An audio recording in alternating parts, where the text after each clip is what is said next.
Yo, what up? The title's real? Yeah, look.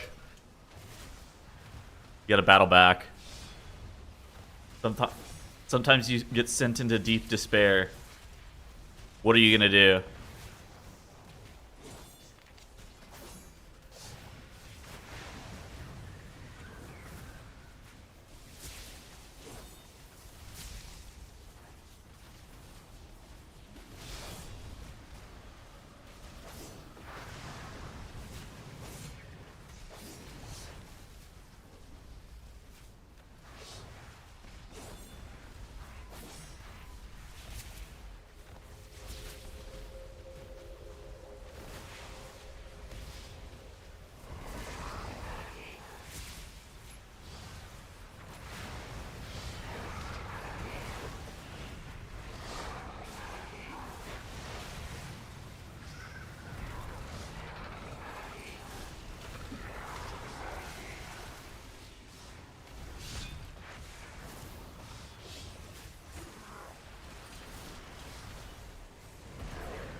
You paused the quiz show to watch this? Dude, what have you thought about the quiz show so far?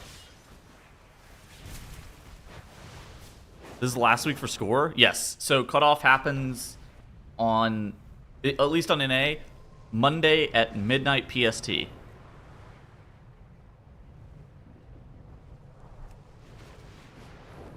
No. I'm here to fight back against the mages. You have to fight. I have to fight back.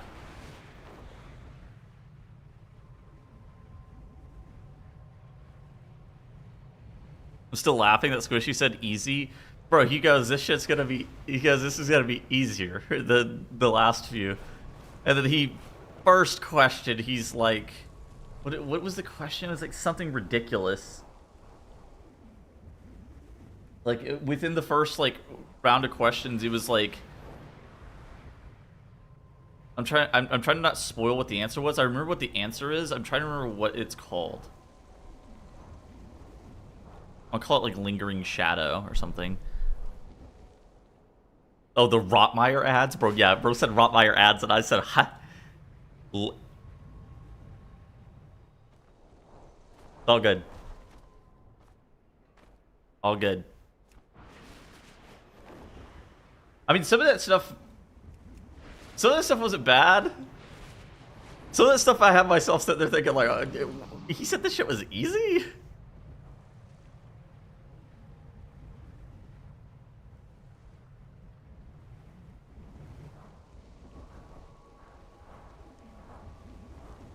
I think he went into it with the emphasis of trying to make it entertaining first and difficult second. And he did make it entertaining first, but it was still hard, right? Like, I would still describe it as a hard trivia. And it's just like, oh my goodness gracious.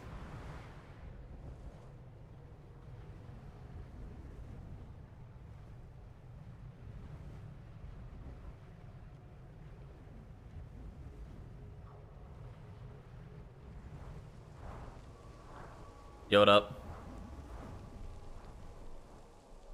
Pretty peak, good work. Good news, there's a video that's coming out tomorrow. It's, the total runtime is 2 hours and 30 minutes. What's on the agenda today? Well, I need to do Murder Row more. So here, I'll show you guys. So I have a video coming out, I think I'm gonna release it next week, talking about all the mechanics for the dungeons. It's going okay. So I have 3 of the 8 dungeons done. I keep getting stuck on Murder Row because there's this thing in Murder Row. Here, I'll go show you guys. So there's an item in Murder Row that you pick up a crystal and then you're able to buy items off a vendor, right? This is completely normal. The problem I have with it is I don't actually know where all the crystals are in Murder Row. Like, I know that there's crystals over here, right? But like, I know there's a spot for a crystal inside this like cauldron thing, but I don't know where the rest of them are. Oh, there's another one right there. Wait a second. See, there's one right there. I didn't even notice that.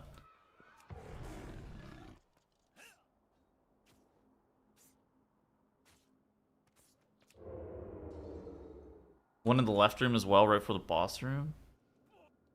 Yeah, I just don't know where all the spots for them are, so I keep getting stumped on Murder Row. Now, I know that for most people who watch that video, it won't really matter, and it will come a time where you figure out where the crystal locations are. But for me, I find it very important for my YouTube video where I want to know where they are. I might end up just like fucking biting the bullet and like being like, all right, you know, it is what it is. I can't exactly figure out where they all are. Straight ahead. Oh, it's in here. I wonder if they're on top of these like lamps.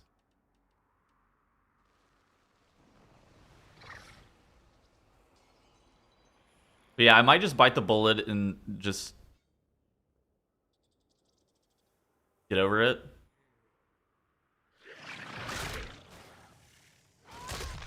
Where would it be in here? There's one in here? Where would it even be? Top of the ramp. Alright, I'm zoning out resetting the dungeon.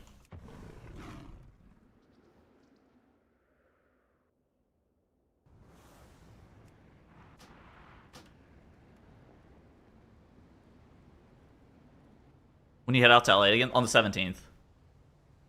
I don't know when I want to make that video. We need to act fast. Have the dungeon mechanic video come out. We have M0 week, but like also Lamau needing a guide for M0s. But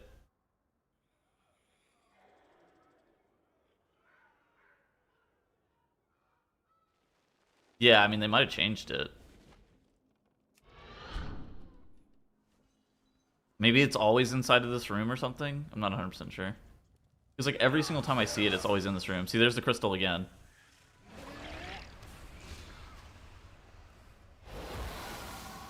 Wonder if he's casting the race. I'm telling you, I'm casting the race. That's. I will not argue about.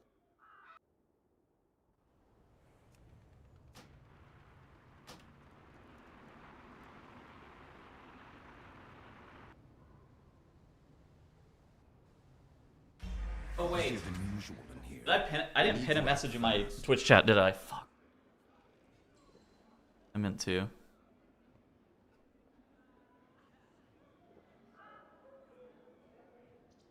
Yeah, Echo. Yeah, Echo is in LA. Even if they were, and even if they knew they were, who and me. Okay, even if they were, and even if I knew they were, I would definitely not fucking leak that shit because, well, that's a hype ass announcement. I'm not a leaker. Any roster updates this year for Liquid? I know Atlas is gone. Is anybody else gone aside from Atlas? Cryptix is back. I know that.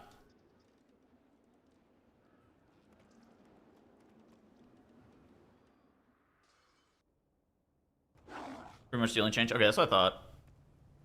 Oh, I just left him in a row. Maybe Echo's rating on NA servers this time? That'd be fucking hype. That'd be fucking hype. I can't imagine that they do that, but that would be hype as fuck.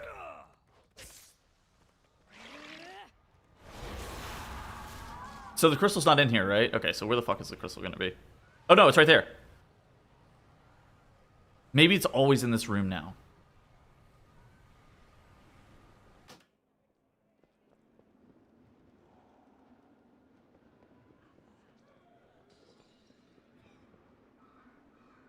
It's I don't know. The 9 boss.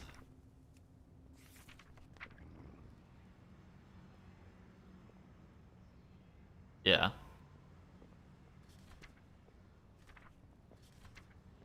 I don't know. I feel like this is just 8 bosses. I mean, this guy's a fraud, right?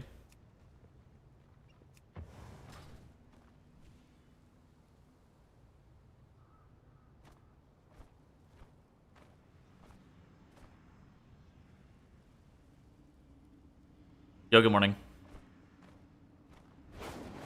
1% damage on live servers. I mean, these crystals are fucking. I don't know.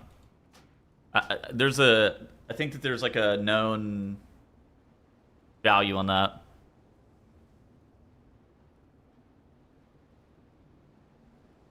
Oh my gosh. Who wins this tier? I don't know. I never know.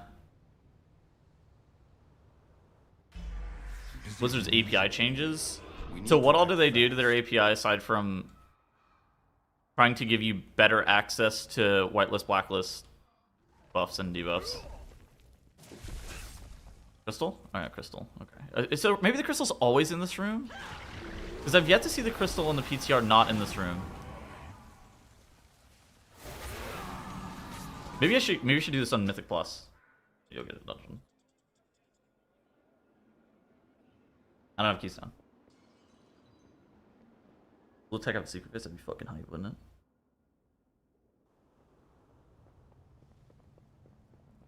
it? Imagine fucking Echo wins because Liquid did less splits. And then we're just in split purgatory for forever. Thoughts? That'd be terrible. Then we're just in split hell for the rest of our lives. Oh my god. Imagine we get a new... Imagine instead of a secret phase, we get a secret boss. Rodin.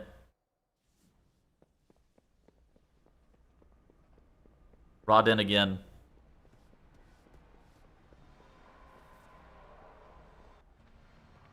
Secret boss would be insane. Secret boss would be fucking crazy. That would be electric. Secret boss, mythic only. I think we're due.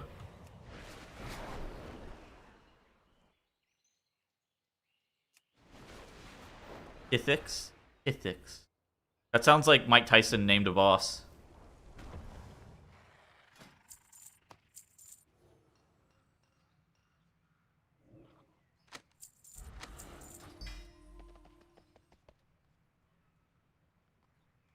Time is money, friend.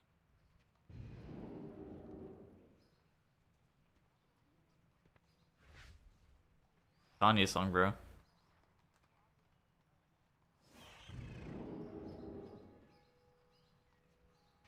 And this is Frank Ocean. Be good. Imagine Liquid win. Oh my god, please God. Just let the fucking race roll first crack a deal where we're like, yep, 10 splits. 8 splits. Ugh. Busier than usual in here. The raid's not starting until 5, Friday is... 4, Ugh. 3, Ugh. 2. Took the One. logs I sent you last night? I mean, a little bit. I looked at Goop's talents. Goop was running different shit than what I've been running. Okay, so the crystal's here. This.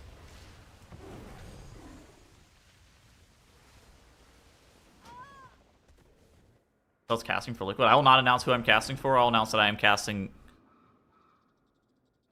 the race world first. They like that.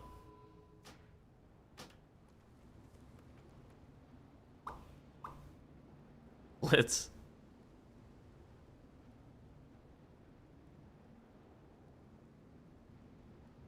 How's it going to Europe? Dude, yeah, I haven't been to Europe since Vault of the Incarnates. It's been a hot fucking minute. I'm due. Busier than usual in here. We need to act fast. Cast on Methods race roll first? Never. Busier than usual in here. We need to act fast. 5, 4, I'm gonna go with never on 3, that one. 2, 1. Chinese streaming coming? Look, I want to go to Shanghai. That shit would be electric. I don't know what the fuck I would do, but that would be electric.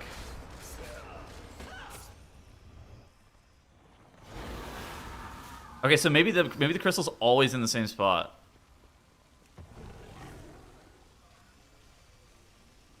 IRL stream in Shanghai. Oh my god, my Race to World first dream. This might be my dream, but this I don't know if this is anybody else's dream. This is definitely mine. My Race to World first dream is that NetEase shells out big fucking money and gets all of the Race World First competing teams to play on the Chinese servers for one season, and flies everybody out to Shanghai, has 24/7 coverage, and an IRL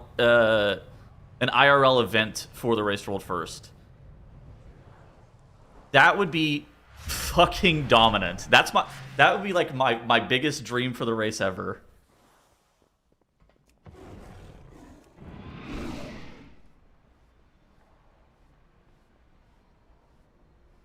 And the race takes 4 weeks. I'm down.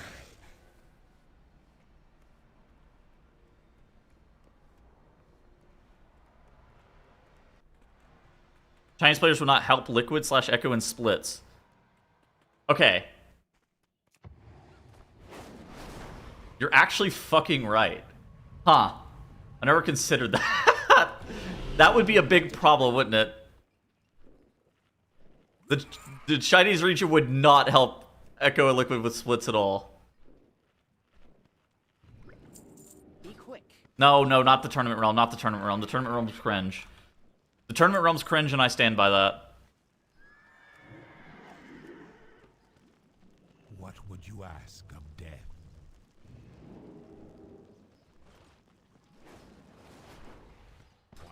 Oh, fuck. That would be so cool, though. Welcome. I would love an IRL. Like a Race World First event that got everybody together. My dream. I know that might not be everybody's dream, but that's mine. I've always wanted something like that. So the crystal's always been here.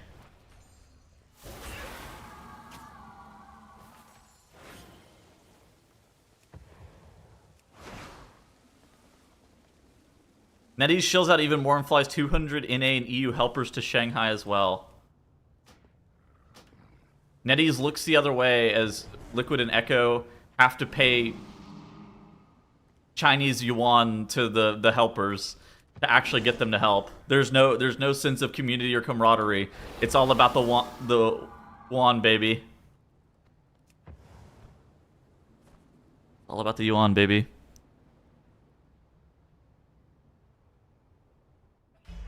That actually probably would have to happen. We need to act fast. To do it for free? Busier than usual in here. We need I don't know. to act fast. Probably not. 5, 4, 3, 2, 1. M0 of lockouts on week 1, yeah. So what they're doing this season with M0s is next week, the week of the 11th. There's no crystal in here. Okay, where's the crystal? Looking. Give me a second to make sure. So what they're doing with M0s this week? Oh, there's the crystal. It's right there. Is they're available on a weekly lockout during next week, and then they are on a daily lockout on the reset of the 18th and beyond. So it's a weekly lockout next week. Like my guild, we have pre-assigned groups for our M0s. It's kind of, I don't want to say it's super important that you do your M0s, but it's like free gear.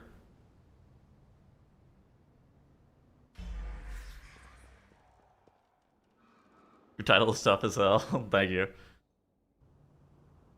Okay. Right now, what I've been doing is I've been spam resetting Murder Row over and over again.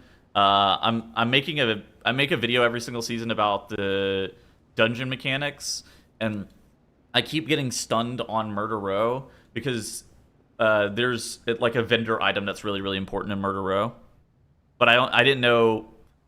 So on MDT, it shows the crystals as if they could actually be in different locations. I've never actually seen the crystals in a different room other than this room, so I didn't know. Also, I think that this item is on this vendor right here, but neither here nor there. I can't get in this room. I can look later though. But that's why I keep spam resetting Murder Row.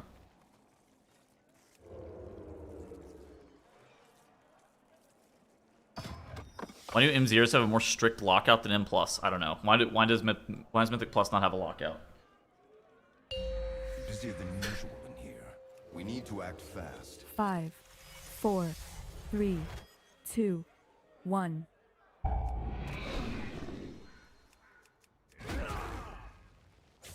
M0 drops a lot more gear. That's also true.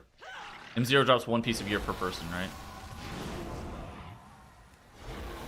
Okay, the crystal's here. Okay, so I have not seen a run where the crystal is not in this room. I think it's very likely that the crystal is just in this room. I think I'm safe to just assume that it's always in that front room on the right.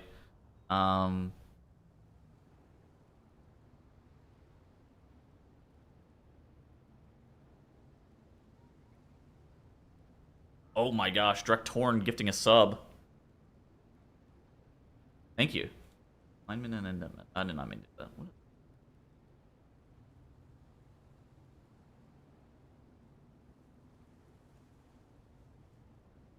About your tomato jumper? For BlizzCon? Yes. Hello, Equi.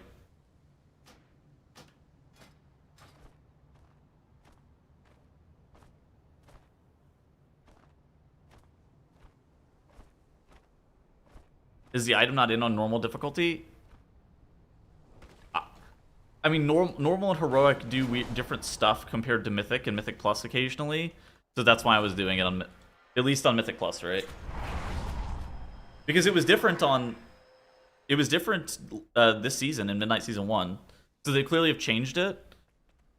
But I didn't know, like, how much or, like, what they did to it. So that's why I needed to actually, like, look. Every single time, like, anecdotally, every single time I'd seen the crystal, it was always in that room. But the problem was, like, I didn't know if it was just mostly in that room or if it was always in that room. But I think it's always in that room. What does King Shin do? Is the goat. Arcane Mage is bugged, right? That's what his title's about?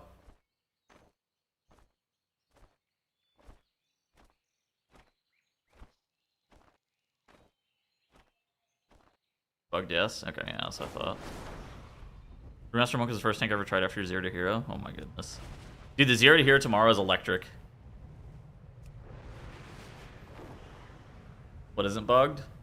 Okay, look. The best spec in the game is bugged to do like 8% more damage than the 8% more damage or some shit. Like, that's why there's envy. That's why there's class envy. Not because, like, oh yeah, what spec isn't bugged? It's more just like, bro, what about me? Why can't my spec have a 20% damage bug, a plus 20% damage bug? Yeah, what the fuck? What about me? Undocumented buffs. Good god. Boomkin's bugged to not do enough damage. I'll do a murder row.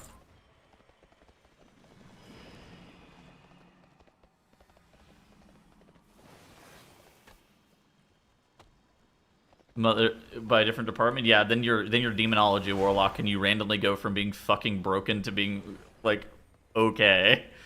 That was some insane shit to demonology warlock last season, where they just they got nerfed, which was a justified nerf, and then they got bug fixed, which nerfed them another like 10% or something. I was like, oh, I don't know about that. That was funny shit. Yeah, Blizzard does like to fucking fix that shit constantly. Nerf Arcane Mage, fix the bug, lead the spec to die. Yep, there you go. That's the Blizzard special right there.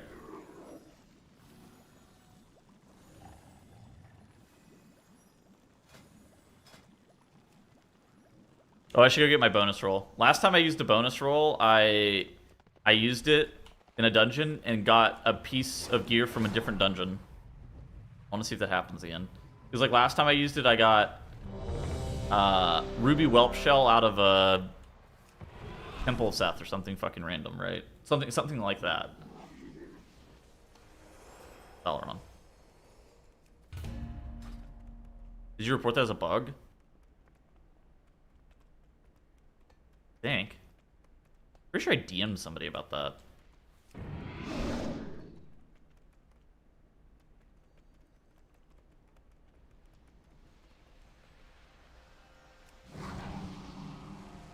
Streamers never report their bugs. I think I messaged somebody.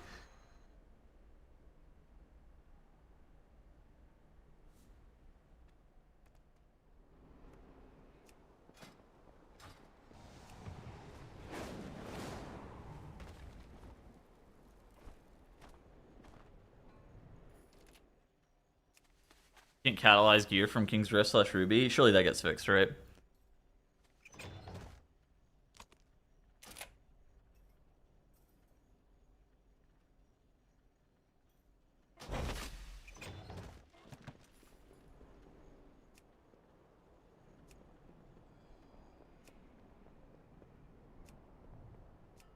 Oh my god, the thing happened again. This happens to me every time I take a fucking item out of the goddamn vault. My character gets bricked for like 10 minutes. I forgot. God damn it, man. Alright, I guess I'm just gonna sit here for a second. Guess I'll work on my fucking YouTube, on my notes. My murder row notes. This is a nice feature. Wait, how many viewers I got? 201. Oh, not bad.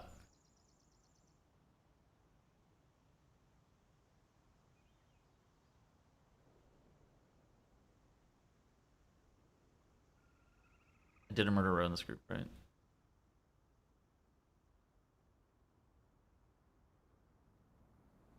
That was an exceedingly handsome cat.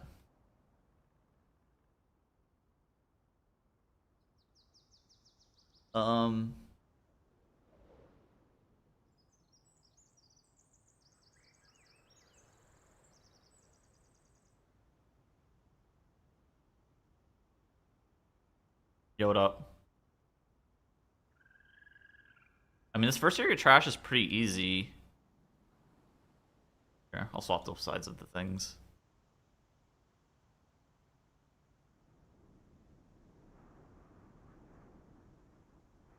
Hey, hey, what's up? One way to reduce the power of the Great Vault.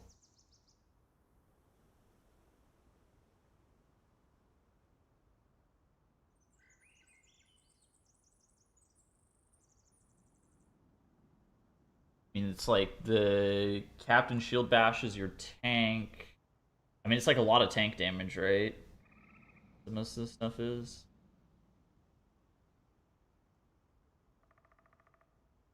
Ridiculous one-shot overlaps? I mean, the good news is that Arcane is like the I'm pretty sure that spec is like S tier island right now for me. I'm gonna make a tier list this week. That spec is, I think, solo S tier.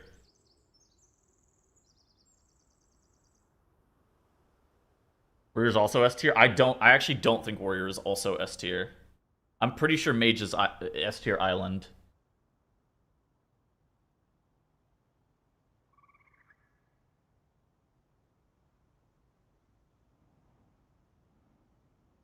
I think Ellie Shaman and Arms Warrior and Devour Demon Hunter and even Moonkin are all good, but I'm pretty sure Mage is like by itself S tier island. What happens? I fucking Yo. hate Tails being happy. Thank you for the What a sub. dickhead. Fuck you, Tails. I don't think Refraction Double Barrier is enough to live high keys. I don't think survivability has ever been the check. There's always a way to keep somebody alive. Pin Soldier _G. Thank you for the sub. You get blast with rot damage. The point is like that shit does not matter. Okay, so it's like barely tank damage. Can't type.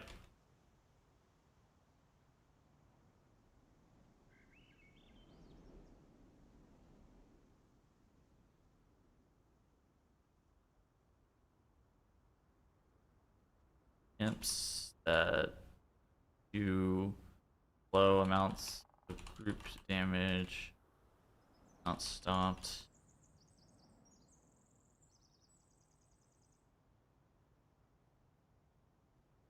This is just kind of like hooligans that do bleed occasionally.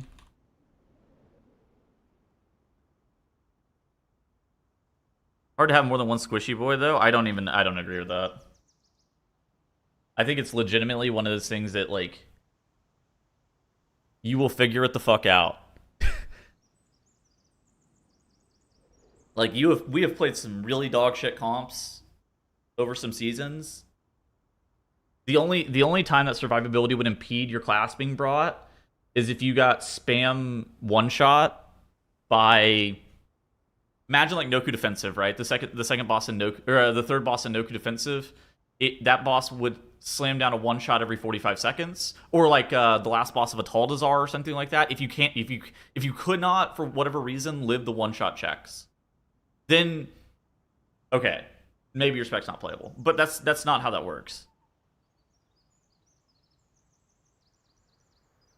Mage literally can't live Echo Knights without externals. Well, the good news is there are externals.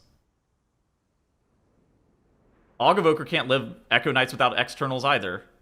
That's why you press fucking Zephyr.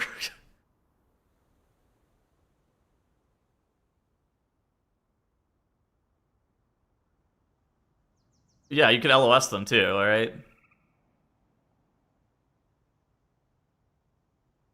So this is... Okay. Then... What's this gun called?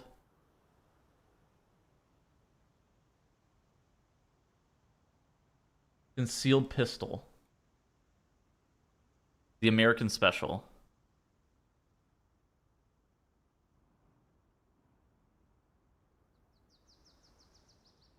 AUG gives group DR and has hover. I don't think that matters. I'm actually 100% sure it doesn't matter.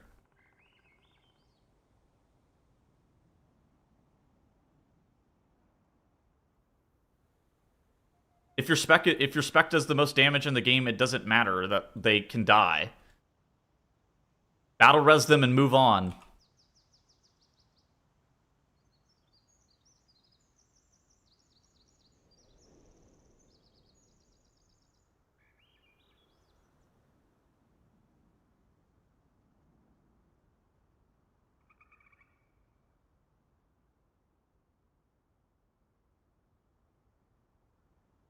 Do you consider ease of mastery? Absolutely not. I consider like good players playing it at a top level. That's what the tier list is about, right?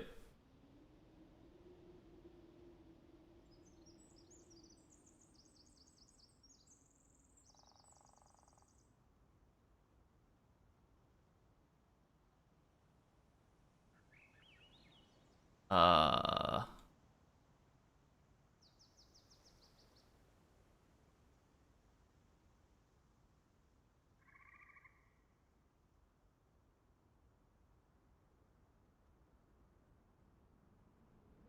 Nibbles makes her take how much increased damage? 20% or something?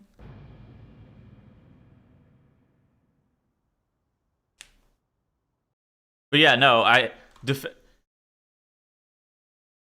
being weak defensives are a win more mechanic, right?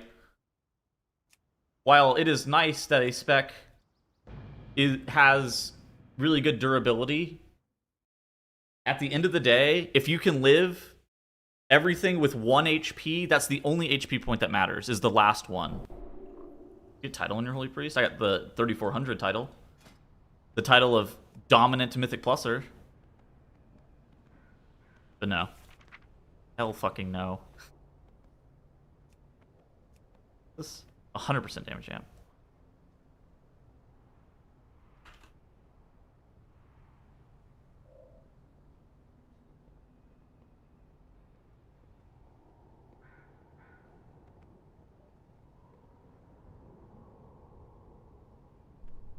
Not too late, true.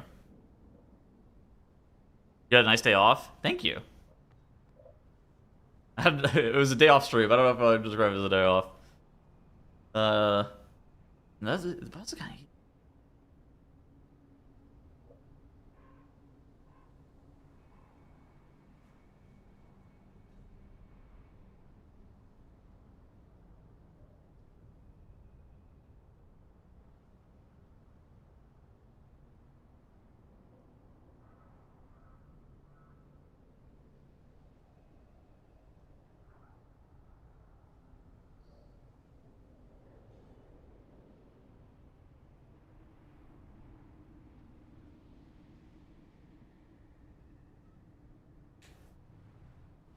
do think DK being an unkillable freak is a big part of their consistent inclusion in the meta. I don't think so. DK fell out of meta in Season 1 of the War Within because Balanced Druid did marginally more damage. Like, not even like a lot more damage. It was just like a decent amount. Like, it was enough. It was like a very slight amount more damage to the point where Moonkin just pushed DK out of the meta. Right? Like, I think that you're not allowed to, like, okay, utility, group utility, defensive sturdiness, all of that is tiebreaker criteria, assuming that your specialization is the best in the game, right? But you build a comp around the best spec in the game, which is Arcane Mage. It doesn't fucking matter that they're squishy. You're gonna log on Arcane Mage, and they're gonna hold on. They're gonna do 20% more damage than anybody else, and you don't give a fuck, right? Like you're just gonna play with them anyways.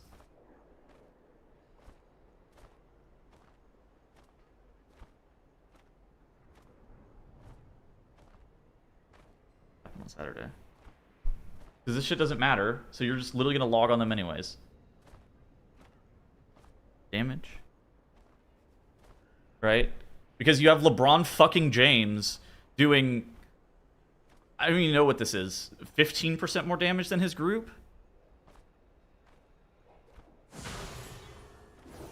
He actually lose to... Oh, no. Again, this guy's literally doing 15% more damage than the other people in his party.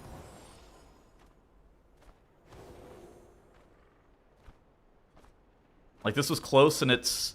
what is this? 10% damage difference? 29. A little bit less. 8% damage difference? Like, you don't... Like, who cares if this guy's squishy? This guy's carrying you. This guy's the only reason you can even time the key.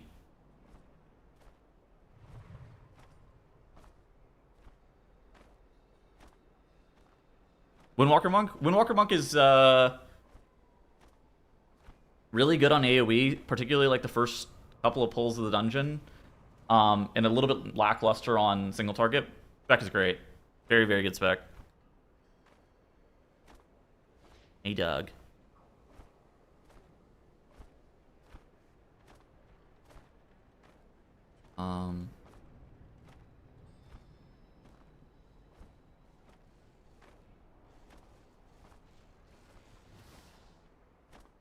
No, Doug, what did you just do?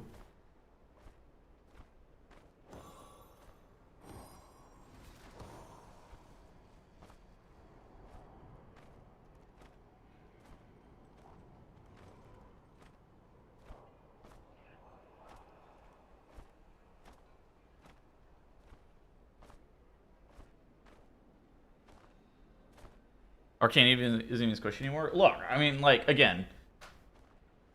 If there was a specialization that did 10% more damage than everybody else, but didn't even have a defensive, right? They actually just were...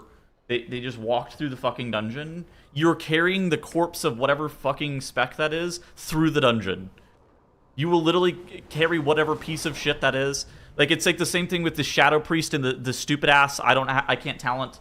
pick bullshit that they did for a little while, where there were prima donnas and they're like, I refuse to talent interrupt. Well, good news. You actually don't need to talent your fucking kick if you do 20% more damage, and you'll still get invited, and people will thank you for being in the fucking group. That shit didn't matter, as it turned out. Didn't you also do that? I logged on my Aug Evoker, and I was like a flight attendant for the Shadow Priest that was in my group. Can I get you any beverages, sir? Do you need any snacks? Is there anything else I can get you? What if you took your shoes off and I gave you a fucking foot massage in the middle of this key, my lord?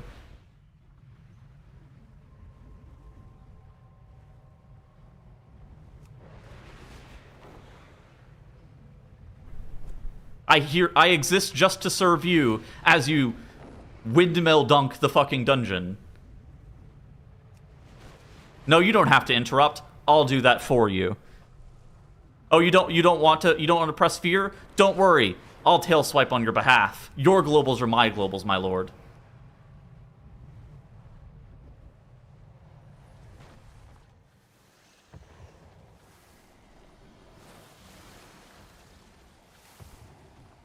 GM status. Yeah, I was given that. I was given the fucking Shadow Priest. You give the Shadow Priest the GM treatment that season. That spec was fucking worthless. That spec literally didn't do anything except for. Oh my god, that spec was awful. You want to talk about a low utility fucking spec that actually got one shot too? That stupid fucking Shadow Priest.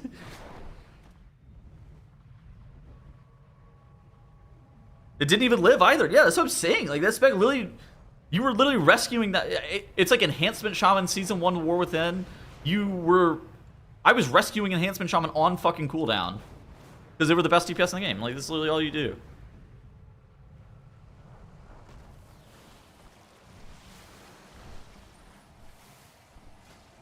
I mean, but that's... You should apply that lens to every single season. If there are specs that are close, say there are specs within variants, 0.2, 0.3, 0.4% damage difference between the two of them. Yes, you are going to take the one that has the better utility, the better defensive survivability, whatever is useful for that season. You are going to take it. But it actually requires two specializations to be even, and most of the time they just aren't. It's not how the game is not designed like that.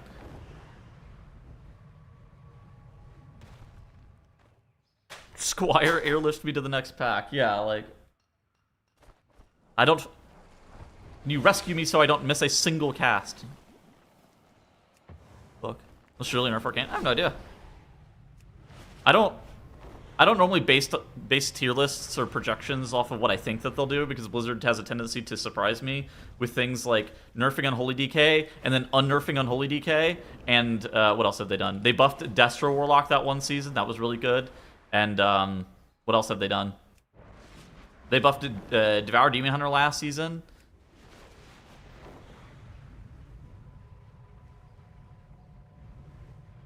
Blizzard has a tendency to surprise me, so I don't base tier lists off what I think they'll do, because they never do what I think they'll do. You know what's crazy? They slammed down Unholy DK with a 20% damage nerf, and then I think since then they've nerfed Unholy DK by like 16%. After they reverted the 20% damage nerf. Because apparently they were unplayable in Raid or whatever people were saying. Which wasn't true.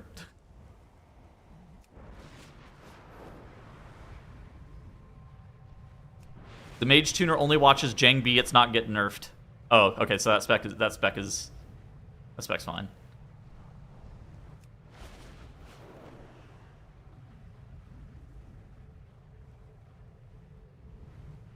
Arcane's good, that shit's not getting changed then.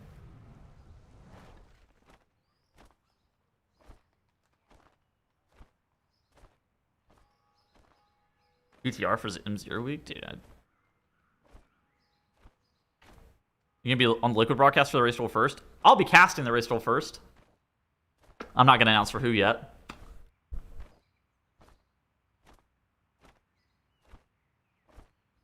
Let us have this, man. We just had to play Frost Finisher an entire tier. That's the problem is, like, nobody is like, oh yeah, they deserve this. This spec deserves this, because how everybody else views it is, congratulations, your 3 specs are meta. Our 23 specs are not meta. So everybody who sees your 3 specs being meta, it's like the meme where the guy's like frowning. It's like, congrats, happy for you. Yeah, that's all the other specs. Congrats, happy for you. When are you announcing? Whenever the announcement is. I don't make the announcement.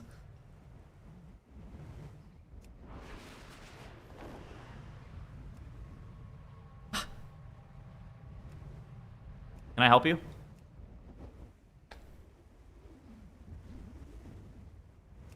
What do you think?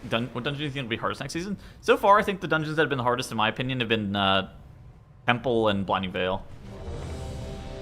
I'm not really sure if other people who've done a bunch of PTR keys have different experience, but I feel like Temple of Seth and Blinding Veil have been the 2 hardest so far.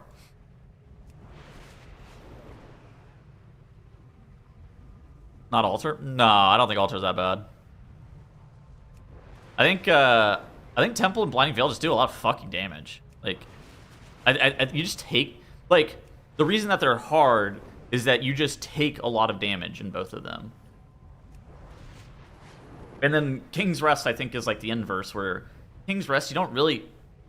It doesn't feel like you take a bunch of untelegraphed, like, random damage. It's kind of, I'll say hard to die, but it's like, yeah. It's kind of the opposite, I'd say. It's like, it's on the low end in terms of variance and lethality, maybe, is a good word to describe it. Lethality feels a little bit low.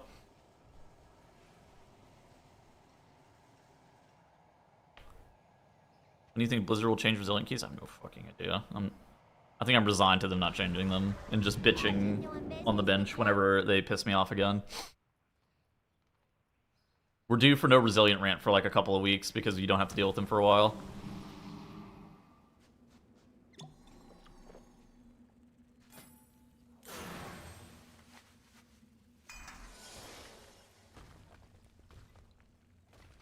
Altar's fine if you have people doing kicks. I mean, the first area of Altar is kind of hard, right? The trash is pretty hard. You have the Wyvern guys. They put like a paralyzing shot dot onto you.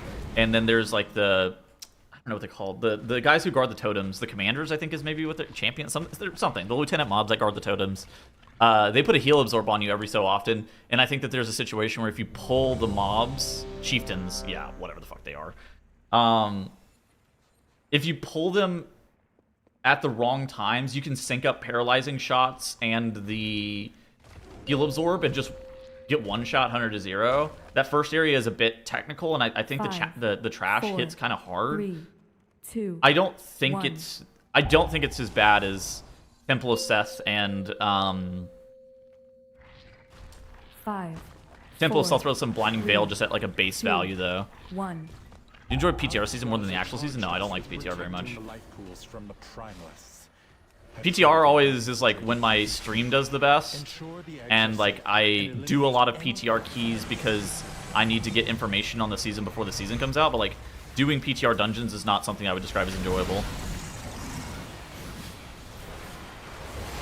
Resurrector? Yeah, this spec is good. There's a lot of damage. Are keys hard in current year? I have no idea. I think that this season is about as easy as last season was. That's my kind of read on it. Is it's maybe people who have also done a bunch of PTR keys have a different experience, but like I feel like for me, I've done a lot of PTR keys, and I feel like these are again fairly straightforward. We really don't have that many kicks. The required kicks is pretty low as well. I think they made an intentional decision with Midnight Dungeons to try to make sure that their complexity, while still feeling fun and replayable, is not prohibitively hard. And I think they overall did a pretty good job. I do think they ended up landing on a bit of the easy side in terms of just overall dungeon difficulty, where I don't think that dungeons get difficult at the right time. Like, I don't think that 10s should just be complete free loot farms, but I think the overall feeling of dungeon difficulty feels about right.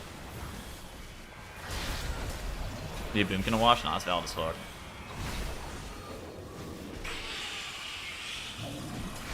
Nah, gearing keys are gonna be easy again. Gearing keys are piss. Like if you're only like, oh yeah, I actually don't give a fuck about doing a bunch of Mythic Plus. If the only thing I care about is like whether or not the gearing keys are gonna be easy, so I don't spend much time doing Mythic Plus. Yeah, I mean this is probably a fantastic season. But for me, I actually really enjoy like the long-term replayability of Mythic Plus. But with that is like it kind of involves the dungeons having a meaningful difficulty curve. A new key level squish? Nah, I actually don't think we need a key level squish. They're just intentionally making like 12s what 10s used to be. 10s are like, I don't know, fodder. And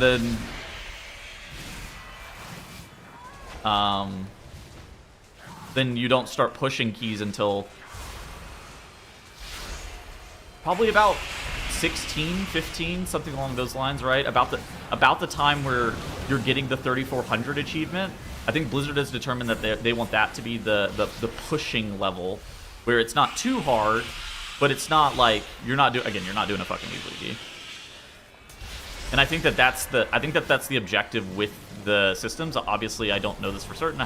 Blizzard hasn't explicitly stated it, but if it ever came out that was what was designed for the first couple of seasons of Midnight intentionally, it would not surprise me because it's how it's worked out. And then they just did they did a nerf to all the dungeons recently, where they made the dungeons have like 5% more health and do 5% more damage, and I mean that changed absolutely fucking nothing.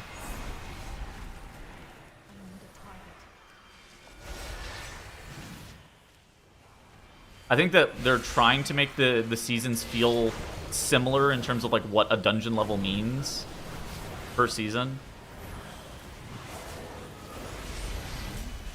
They said that they wanted 3400 to be the same every single season, but like I thought that meant that they were going to change where 3400 is every single season. Like, oh, it's a little bit easier this season, it's going up to 3500. But instead, what it seems like they actually meant whenever they said that is that they're going to try to make the 3400 mean the same thing every season,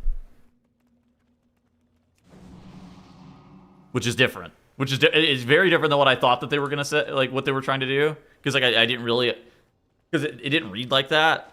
But it also makes sense.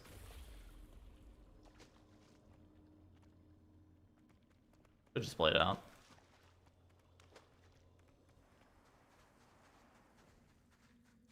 3,400 is top 10% right now, which is equal to like 2,800 normally. Yeah, I mean, I think, again, 3,400 is not like a hard goal, in my opinion. Are stretched thin, repelling primalist attacks. Please. Especially with like what they give you for player power over the longevity of the season. Yeah, 3,400 is easy.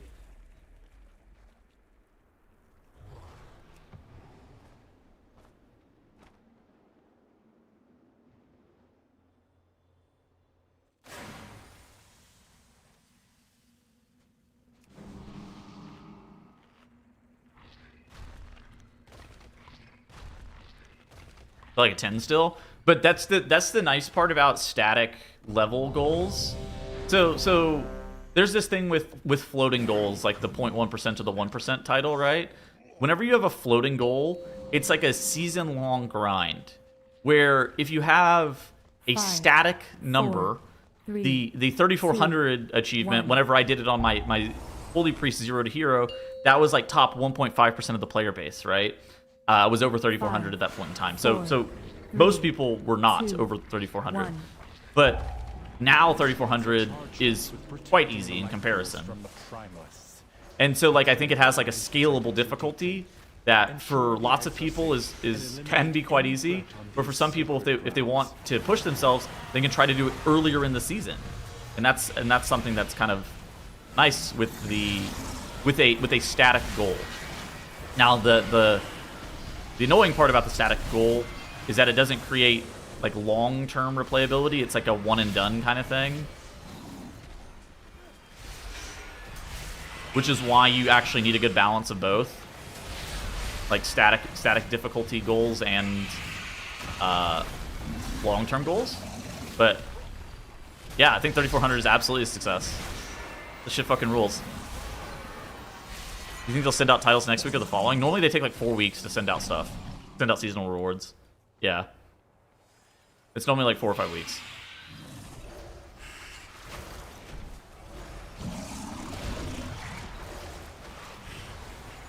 And then do you worry about getting... Did you get disqualified because a GM came into your key and death touched a mob without you knowing?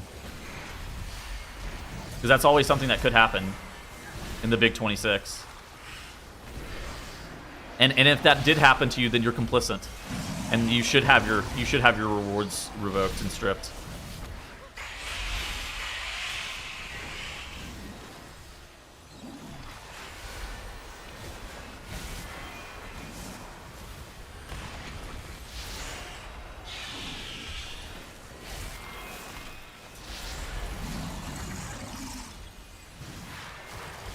They're hunting the people that got...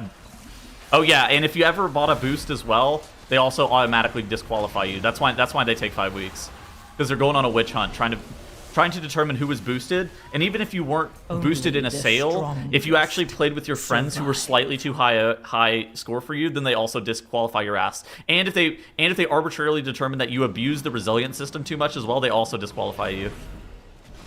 But it's all, you know, it all makes sense. It's pretty deserved.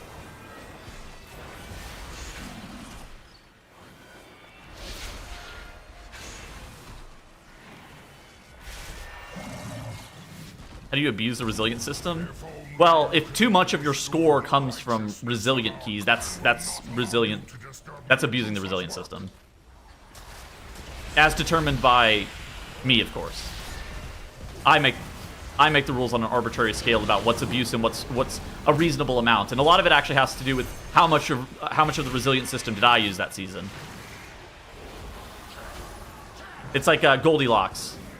Not too hot, not too cold, just right. I'm the standard for just right. Your survival wasn't necessary.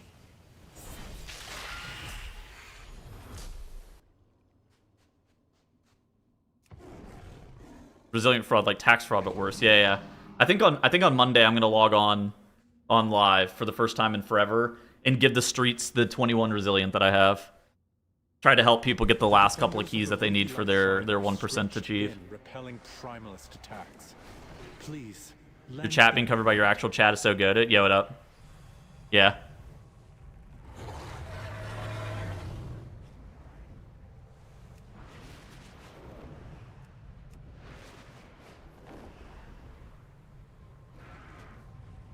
Working on beating 2KO, any tips?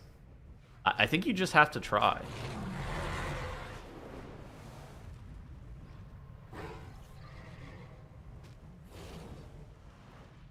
%1 made more people stick around to the end of the season than I've ever seen before. Yeah, I mean, I think that stuff is good. I think that they need to intentionally, like, I think that's a really good reward. I remember whenever they came out with it. Remember when they came out with those rewards, like week 4 of the patch or something? I read them and I was like, holy fuck. Like, this is so cool. I think it was actually just a smashing success. It was a great idea. I have 400 FPS in here. What the fuck? They gotta keep bringing back these old dungeons. I got infinite FPS in these dungeons. THD 2000.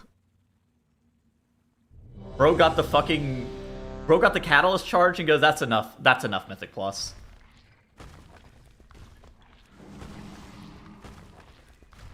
Bro literally did the bare minimum for the fucking catalyst charge and goes, my people need me. The people in question, Windrunner Spire. DBA doing in pugs? I mean, 5, yeah, doing... 4, 3, playing in pugs is not 2, very fun. 1.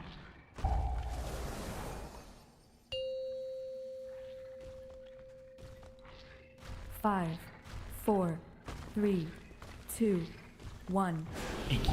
Alex Raza charged us with protecting the life pools from the primalists. I pray they have not infiltrated too deeply. But yeah, I think that the casual hardcore slash midcore, the player base, we'll call them the top 2% of the players, needed something to strive for, needed something to try, right? Like it shouldn't have been this thing where you can casually push for fun, or you can go for the 0.1% title, and there's no in between, because that doesn't create like longevity. And so like they needed a goal, and I think that the 1% title is an achievable goal in LFG, and it's a lot of fucking spots, right? It's like, I don't even know what it's up to right now, 14,000 slots, 12,000 slots, something like that. So like it's really easily achievable in LFG if you have the skill and you have the time. And I think that that's perfect. I think that that's exactly how it should have been. It's not designed to be too hard. It's achievable by every specialization. It's achievable by every class pretty easily. Achievable without doing stupid cringe resilient abuse and stuff like that. Oh my god. I think my eyes turned off. I didn't realize he didn't pull the fucking Juggernaut. Oh my. I need to wear my glasses. I'm thinking, what the fuck? I was just looking at the goddamn mobs. I wasn't even paying attention that he walked around the Juggernaut. I think I was trying to figure out, like, like the gather, but then I didn't even clock the juggernaut. What's the 1% score? I think on Europe it's going to be like resilient 21s, or it might already be above resilient 21s. And on NA it's going to be something that's probably slightly lower than that. If you didn't pug it, I don't consider it legitimate in my book. Why would you force yourself to pug something like if you don't have to in this game? God forbid somebody socializes in a fucking MMORPG and has fun with their friends. It's cheating to play with a group, you know what? Valid as fuck, actually.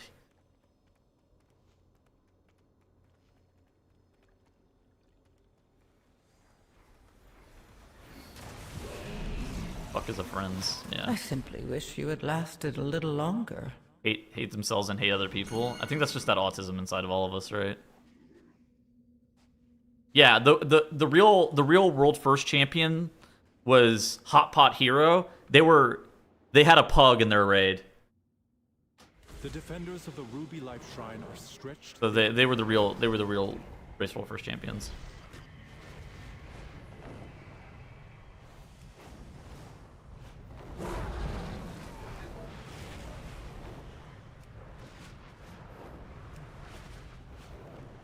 A pug is another word for a buyer. I mean, he wasn't in the guild. Tomato, potato, right?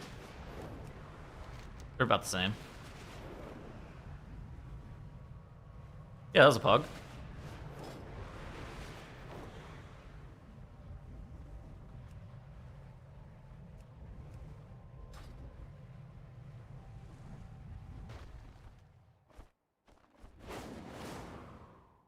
Coming from someone who pugs most of their keystones to title every single season, there should be a revolver that comes through your monitor and shoots you in the head when you get title pugging. You need fucking help, yeah, like... Dude, that shit... More than anything, that shit is just so unfun. Like... It's something about the grind is just way too fucking hard to be pugged, and then you start and you're like, I am out. Like, somebody else... This is a job for somebody else. Save me. I think it's just RNG. No, that shit just sucks.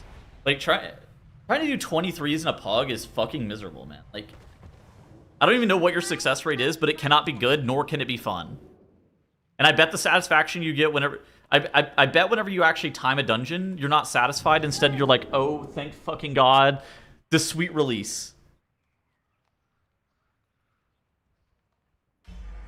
Busier than usual in here. We need to act fast.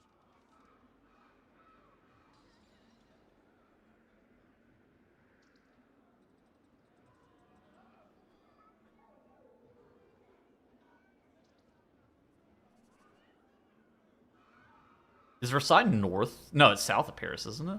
It's over here, isn't it?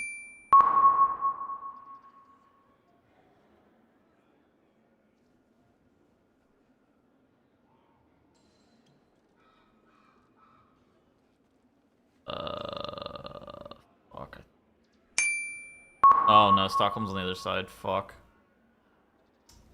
Noob. What the fuck? Guys, I have no idea. I'm just clicking in Poland.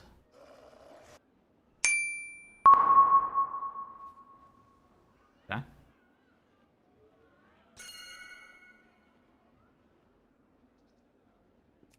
Portland, Maine.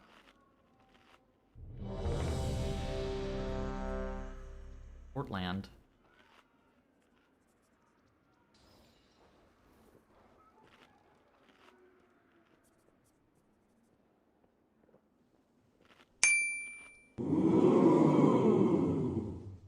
Impressive, no?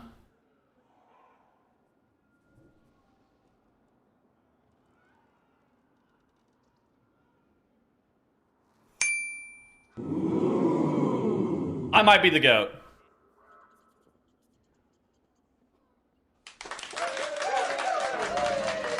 We're back.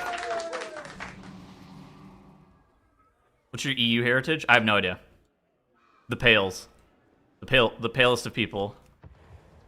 Come from a long lineage of pale people. I'm not sure where they're from. That was good. That Stockholm, Sweden one, that was bad, but the rest were pretty good. I don't know. I think I'm probably supposed to know that, but...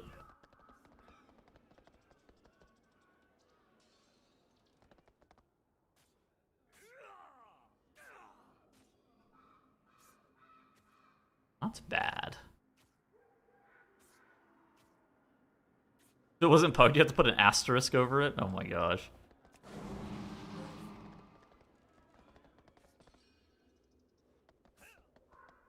I think more than anything, especially with like hard achievements in World of Warcraft, they just feel so much better to do them in a group, right? Somebody DM'd me about getting titled the other day. His name's Kade. And he was offering me like 23 resilient, and I was like, dude, I'm gonna be honest, I don't want the resilient. It's not that big of a deal. And then we were talking about it for a little bit. I was like, the most fun that I had during the season was whenever we were playing together like 7 weeks ago, just as a group, and we didn't really care about score. Instead, we cared about chasing orange region keys or pink region keys on Raider.io, and we weren't chasing the 0.1% title.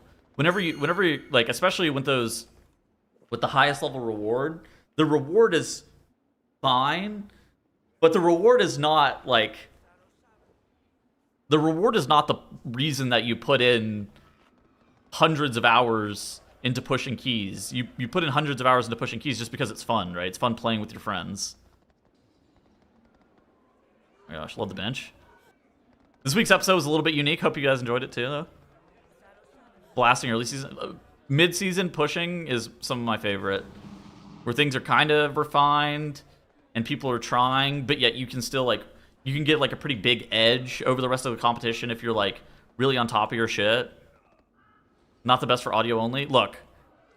Yeah, that's my bad. Yeah, like I don't know. That kind of episode's never going to be good for audio only, right?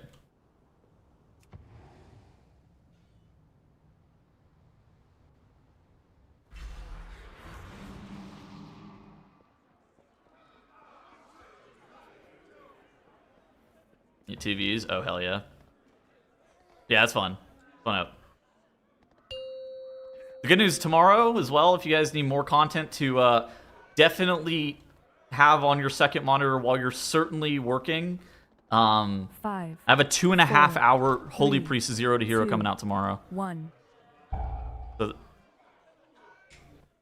you ready? 2.5 hours. I think it's 2 hours and 36 minutes is the total runtime. 4, 3, 2, 1. Is my self-worth is tied to my viewer count? That's a real fucking welcome message. This shit might be too real. Balance is good in Season 2? Yeah, Moonkin's pretty good.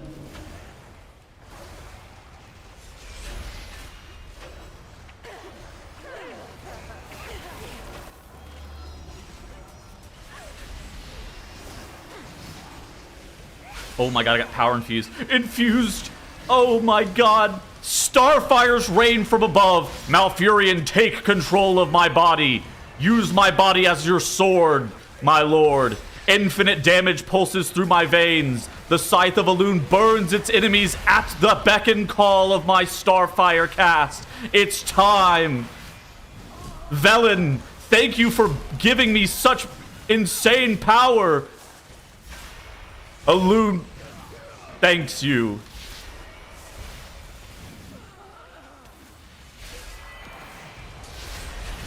Wow. That was nice. That was like a run-on sentence. I feel like I'm lightheaded from talking for that long. Isn't Velen a priest? Yeah, Velen fucking power infused me. That guy's the GOAT. Even the void cannot withstand such raw power. That's why the druids were thanking him. He infused me with power. What's happening? I see you're yelling for the entire... I was RPing. Sorry. I just procced. Like, I don't know.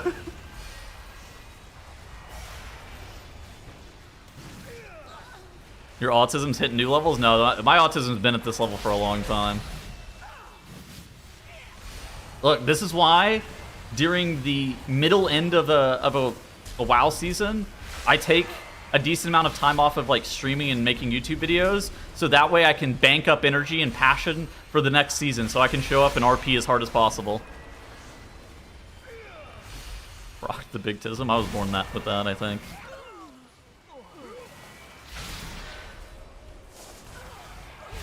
The Dratna's shower strat. Yeah, I'm banking passion. Look, if I grinded World of Warcraft for 8 hours a day, every single day, at some point I would be like, I don't want to log in today. But if what I do is I pace myself, right? During the Junes, during the late Mays of this patch, if instead what happened if I didn't really log in that much, especially when my guild goes on raiding hiatus. Oh my god, power infusion again. Oh my god.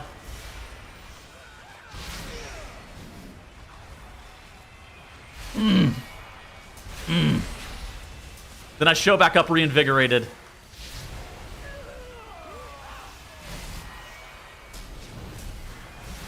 Trying to work here? Oh. Me too. Holy fuck.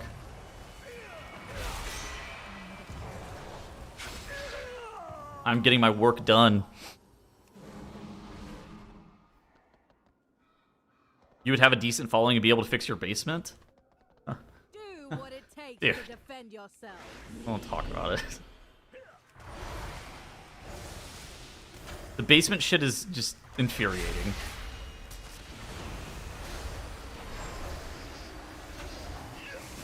It's not even like the basement itself is actually chill.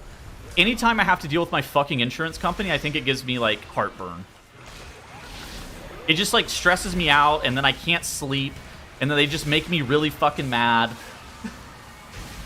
And I don't want to talk to them because every time I have to talk to my insurance company, it revolves around me getting into it always involves me getting into an argument with them, like over stupid shit. Like they literally just argue with me all the time and try to explain to me 100% of the time why I'm wrong and they're right. And it's just like, dude, I'm not here to argue with you. Like, oh my god, please stop. Please stop arguing with me.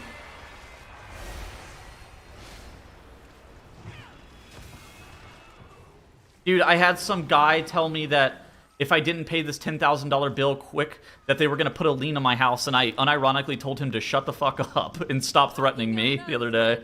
I was not happy. Come face me, sneak. That guy hit me with threats like First Global, and I told him to shut the fuck up. So maybe I'm not that good of a person, but I was not having it. An example of you. I think he might have caught me on a bad day. Yeah, fuck that guy. Literally, yeah, I popped cooldowns on that guy randomly. I was like, okay, so what's the deal with? I was like, what I asked was, okay, so what happens with the insurance here? And he goes, well, your bill is overdue, and so since your bill is overdue, we're gonna send it to collections if you don't pay within a certain period of time. And then once it goes to collections, we can either sue you in claims or in court, or we'll put a lien on your house. And I just go, shut the fuck up. Like, can you stop threatening me for 1 second? That's not what I was asking. You're not listening. Oh, these people. Oh my god, dealing with these people makes me just a bad person. It's like playing League of Legends all over again.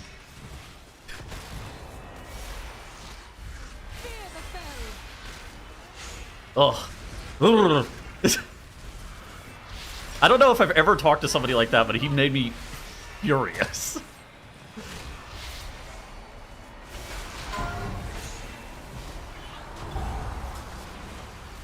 Naughty little nibble.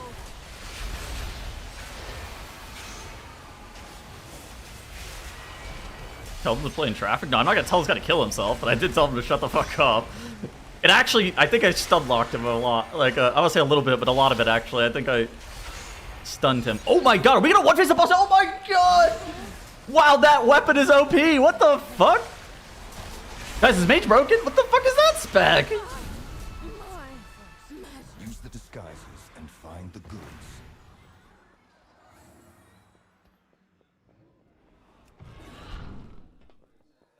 Is the least I'd say to him. Dude, I mean, I don't know. Like, I think he just triggered the fuck out of me. I'm normally pretty polite.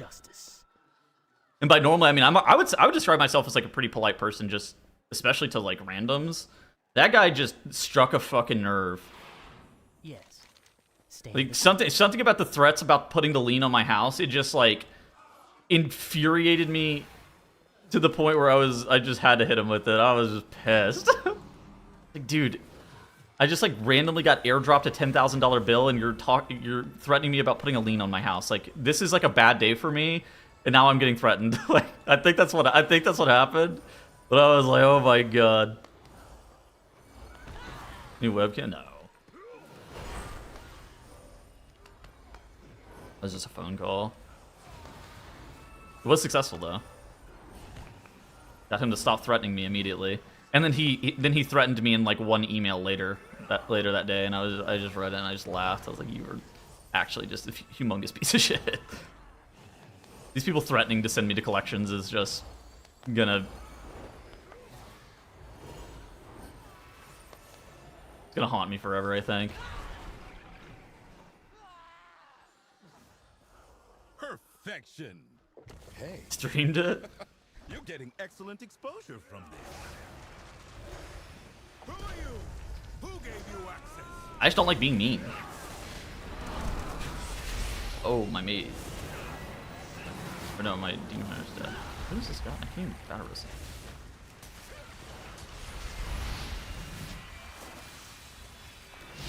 Yeah, all good. Yeah, that's talking to my insurance company gives me heartburn.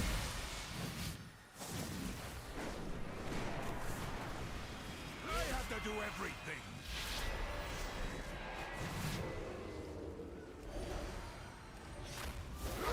Another mess to wipe up. They're I know. I don't really like arguing with people. Arguing just as a general rule makes me incredibly like emotional.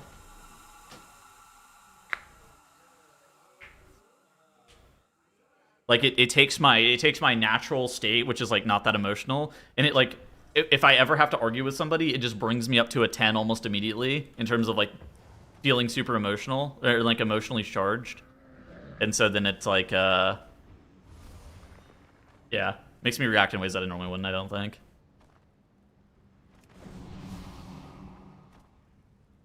Because like I'm normally like zero stress and like really laid back and like you know, everything's just kind of going on. These people just fucking trigger me. Yeah, like why do I have to fight? Yeah, why can't I just like I think it's also something inside of me where it's a little bit I get bothered whenever I feel like somebody who is more intelligent than me could articulate the problem that they're having in a way that gets across. And it's like if somebody was like a more effective communicator could like get what they want out of just using their words. I understand that this is actually not even what's happening, but I think that something inside of me just gets fucking triggered whenever I have to actually argue with somebody, because it's like if I was smarter, if I was more articulate, then I could convince them to like do the right thing or change their mind or whatever. But I obviously understand that that's not how that works.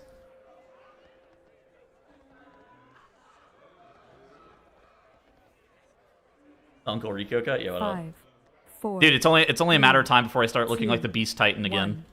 1. My hair just has to if I get a little bit of a haircut, my hair's a little bit shorter, and I start wearing my glasses 5, more frequently, I'll 4, fucking call the Beast 3, Titan again. That was kind of sick. 2, 1. Debate? No, I don't even think I'm not even trying to debate. It's more just like, I need a target. okay, so like just for an example, for my insurance company, they keep operating in bad faith, telling me one thing and then telling me something else later on, and then telling me that they can't do whatever I'm asking of them, even though the only things that I'm asking them for are things that they told me that they could do or would do. And so then I'm just like, but why did you tell me that you couldn't do that? And then it's just, then they have to explain to me why I'm wrong and they're right. And it's just like, that was ready. I'm ready. I'm primed. So good morning. This is the insurance people? Yeah.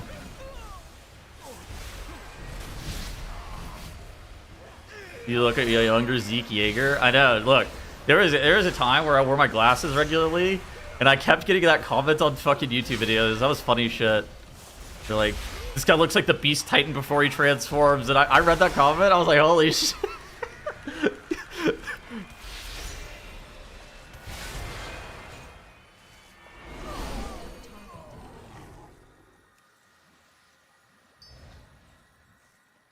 That was a good one.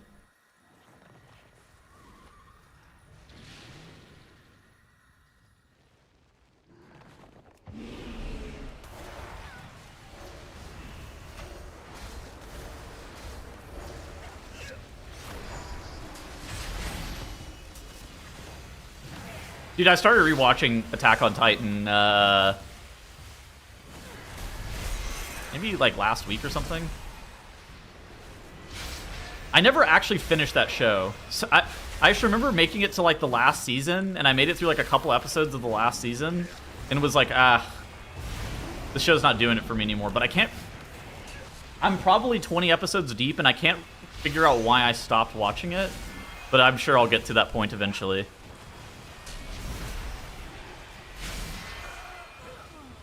I literally cannot remember why I stopped watching it. First 3.5 was sick. Yeah. I've been watching... Yeah, I don't know.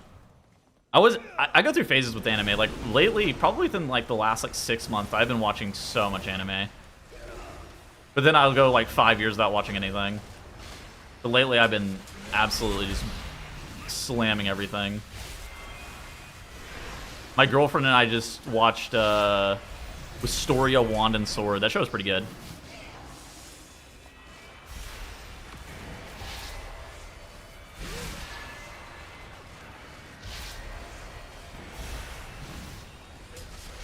Denied. Anti-anxiety? How in the fuck? Yeah, yeah, I know. Insurance companies are the devil, I think.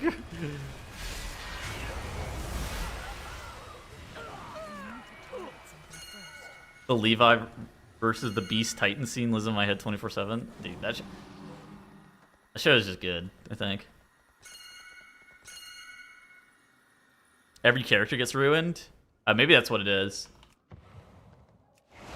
I just remember Aaron getting sent off to whatever the fuck that island was, and then something about my interest in the show just kind of started to fade whenever he got sent off to whatever that island was. But I haven't reached that shit yet, again, and I haven't seen the show since, I don't know, 2022, so I can't really remember all the specifics.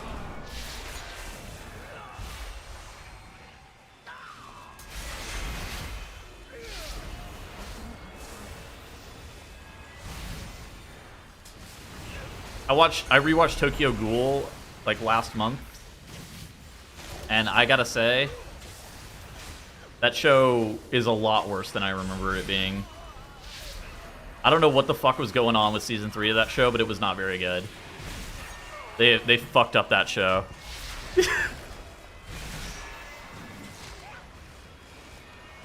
I thought I missed. So I watched it. I think I watched that show in 2020 or 2019, and then I hadn't watched it again since. And then whenever I started watching it again, I literally thought like I missed a movie or missed an entire season of the show for a while. I was really fucking confused.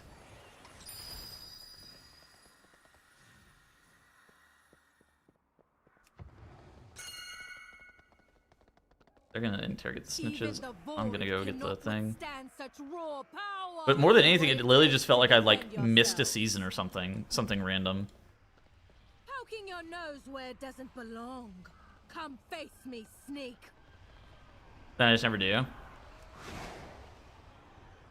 I think one of my favorites is like, I think ReZero is really good.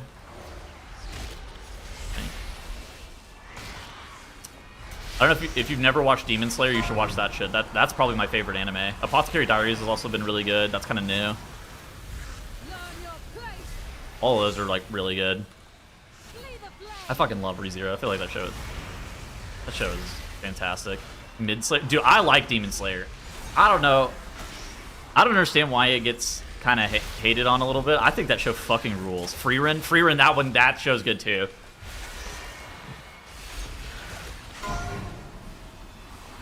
I like Demon Slayer, but maybe I'm just corny.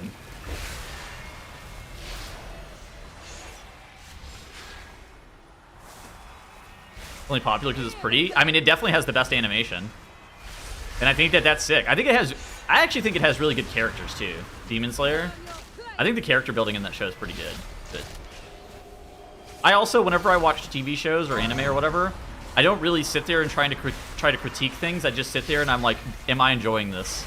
I literally just watch it with the purpose of having good entertainment on, and that's the only thing I care about. Yeah, it's am I entertained? If the answer is yes, I'm stoked. And Demon Slayer does it for me. I don't sit there and I'm like trying to critique shit.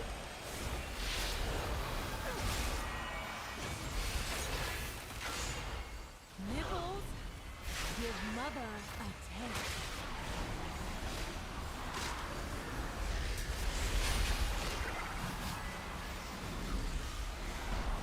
The animation, but the story is very non-existent. I don't even know if that's... I don't even know if I agree with that. I feel like the story is like fine.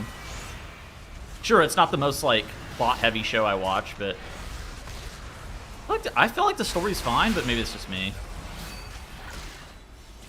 Am I stupid? I don't know.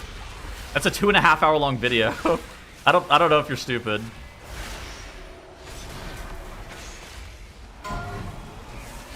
You can clear weight on this boss? I'm working on it.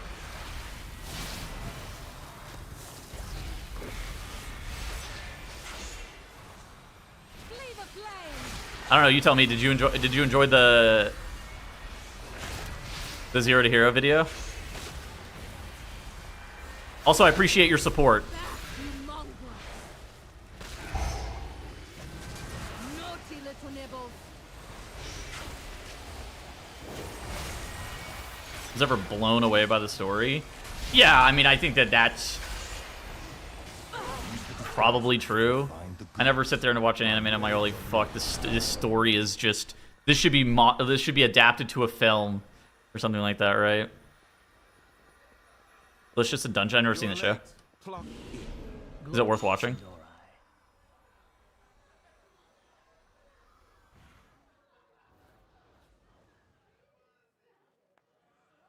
Rerun? Yeah, I've watched Rerun. The show's good. But even that show, I don't think...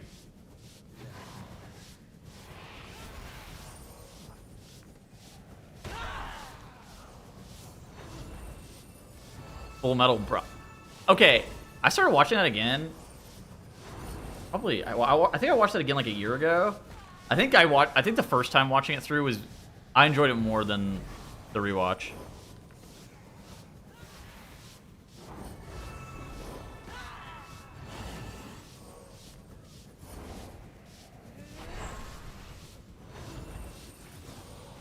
How many buttons he presses Boomy? Druid as a class has a lot of buttons. Moonkin as a specialization is fairly low buttons. Perfection. Original Full Metal. Oh, I see. You're getting excellent exposure from this. Here at the Mage and Rep Pally. Hour?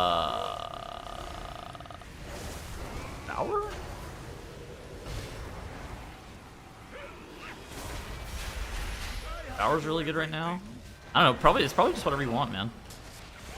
But there's a lot of pretty good specs. Moonkin's good. Windwalker's good. Arms Warrior's really good.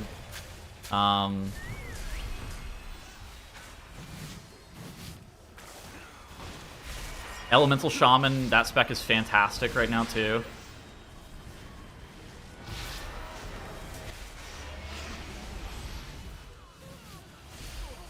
How much is this damage at? 10%? How does the RP section get into Modern WoW? That RP section is really not that bad.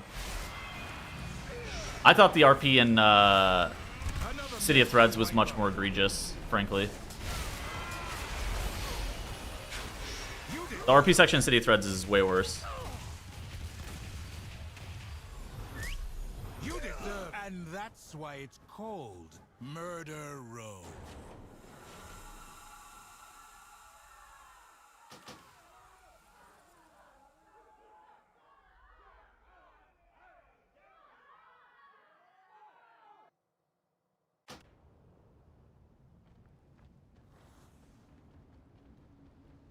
What's that British anime, Witch Hat Atelier or whatever? That show was also really good this year. I like that one. That show was fantastic. Well, they use British voice actors for the fucking dub on that, right? As they should. I don't know why I called it British, but it's not British. Those characters in my head are British. There's a GCD tracker in the top right. Who the fuck watches dub? Me. Raise my hand, me. I don't give a fuck. And I enjoy it too. Or I sit there and turn my brain off and just watch TV. Like, I don't know.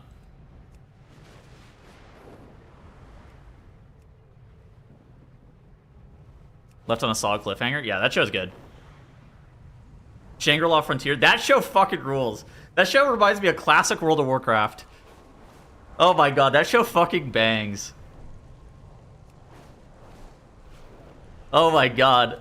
I like that show. I did not know if I was gonna like it to begin with, and I started watching. I was like, "Damn, this show fucking rocks." It actually reminds me of classic World of Warcraft. I can't watch that show without thinking about classic WoW. Ugh, that show's good.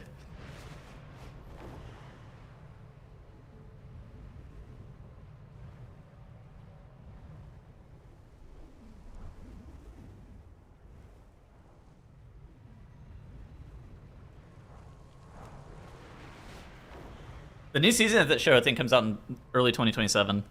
Wants me to have a chicken head character. Look, they gotta have a crossover, a WoW crossover with that guy. Shangri-La Frontier. It's similar. It's if you made somebody make an anime based off classic World of Warcraft, it would probably be Shangri-La Frontier.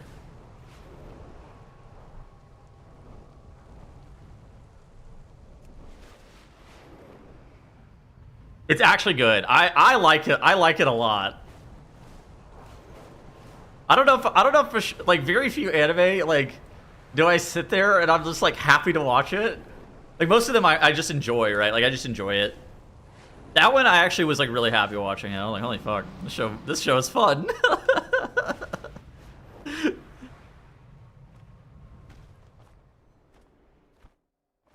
It was so fun in a way that I was like, oh my god, it was very captivating.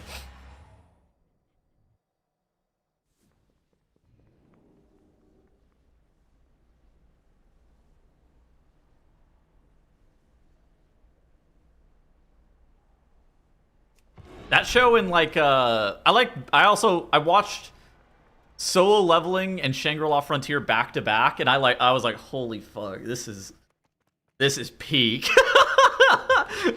I was having a good time.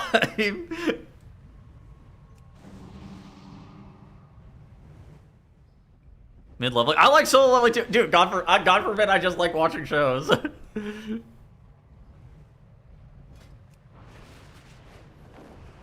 I just sit there and I watch it. Or a slop. I don't know. I don't sit there and critique things. I think it's hard for me to like want to turn something off that I think is bad. Like I think the last show I turned off is somebody recommended Kill la Kill to me. I fucking hated that show. I thought that show was bad. I did not. I thought that show was really weird. What spec do I do Delves with? Guardian is probably the easiest.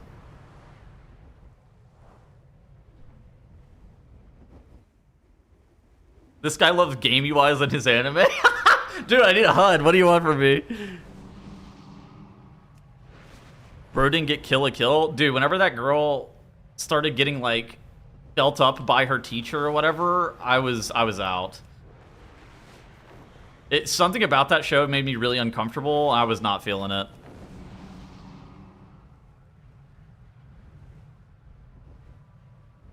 I was like, I don't understand. I was like, I do not understand the appeal. I turned it off like after that episode. I was like, I'm not watching anymore. I'm done.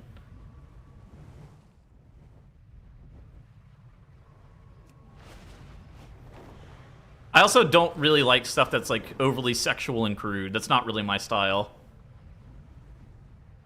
Yo, good morning, good morning. Reincarnated as slime. I started watching that, and I got about 50 episodes in, and then that show stopped doing it for me, so I turned it off. But it wasn't due to anything specific. I was just like, eh. Oh, that was okay.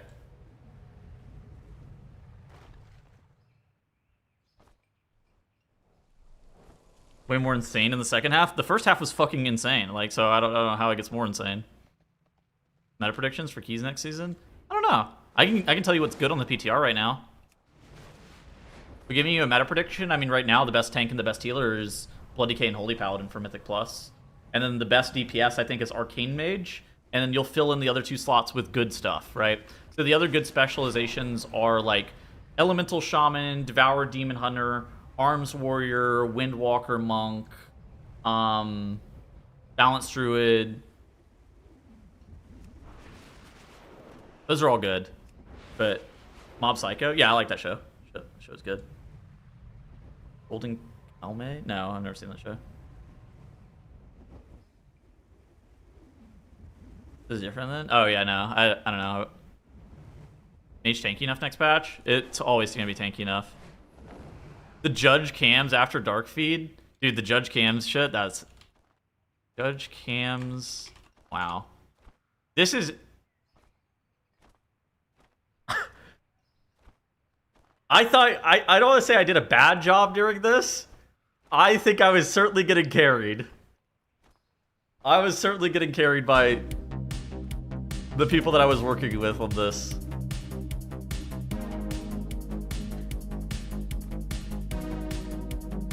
This is dominant.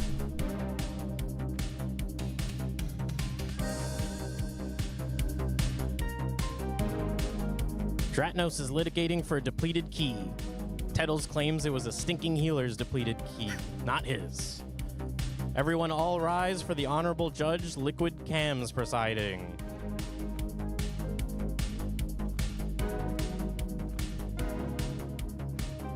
I don't understand how he doesn't laugh. The craziest part about Cams, like, I don't understand how he'll say something that's so fucking funny and then just never laugh.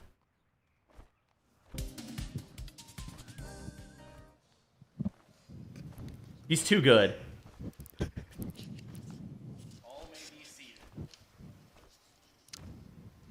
Sir Tettles, how old are you? 28, Your Honor. All right, Dratnos? 31, I think. So what caused this issue? Well, there I was, doing my weekly Keystone, and I know this might be somewhat my fault for inviting a Moonkin in the first place, but it was a +10 Solia's Gambit, and there we were, a few Murloc packs in, and this chicken here, Tettles, was doing the hands up in the air thing, and all of a sudden, all these packs of Murlocs started running in, water bolts coming from us from all sides, and then there was a pufferfish swirly, and the chicken was standing right in the middle of it. 5 seconds, didn't move. Bang, he's dead. Everybody leaves the group. Zalatas My key's depleted, the date. and that here date I was am good. without my IO. And I want compensation. I want compensation for the Great Vault slot that I missed, for the hero track item at the end of the dungeon that I could have had, the 40% chance. My name is Dratnos, and welcome to another tier list and video. And of course, the IO score, which I didn't Hello, get. everybody. My name is Dratnos, and welcome Tettle, to another your tier response? list video. Hello, everybody. Your Honor, My name is if you Dratnos, check and welcome to Exhibit another A- tier list video. that I've submitted into evidence here. I have a drawing of what has happened here. I was trying And to if not you check the laugh so outline of the hard. drawing, you can see that I was, in fact, not in that. Look at my body. Travis starts laughing. Your response, Dratnos. Well, I don't know what's going on there if you're unable to see what was happening due to a lack of Zenny glasses on at the time. I have or, those on right now. If your computer was rendering a different thing than what we're looking at because you failed to have an Alienware monitor. I am upgrading my monitor, Your Honor. I don't know what the cause was. All I know is that it looks like you were in that to me. Order. Too much crosstalk. Sorry. Oh my goodness.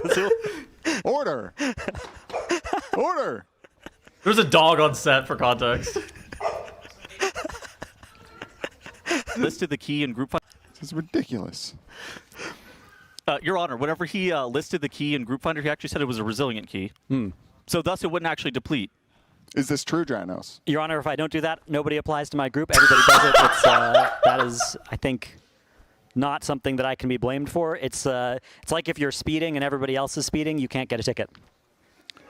So what you're saying is that you put You hear the people in the fucking background laughing whenever Dranos says that shit. So what you're saying I'm trying to not like audibly laugh into the mic. is that you put your key. How does resilient, Cam's invited literally him stay on stoic Moonkin. here? Right. He pulled the whole room, Yeah, died and then through died. swirly, Yes. and you were not able to recover the key from I was not able to recover the keystone, no. Do you think it would have been possible to recover this keystone?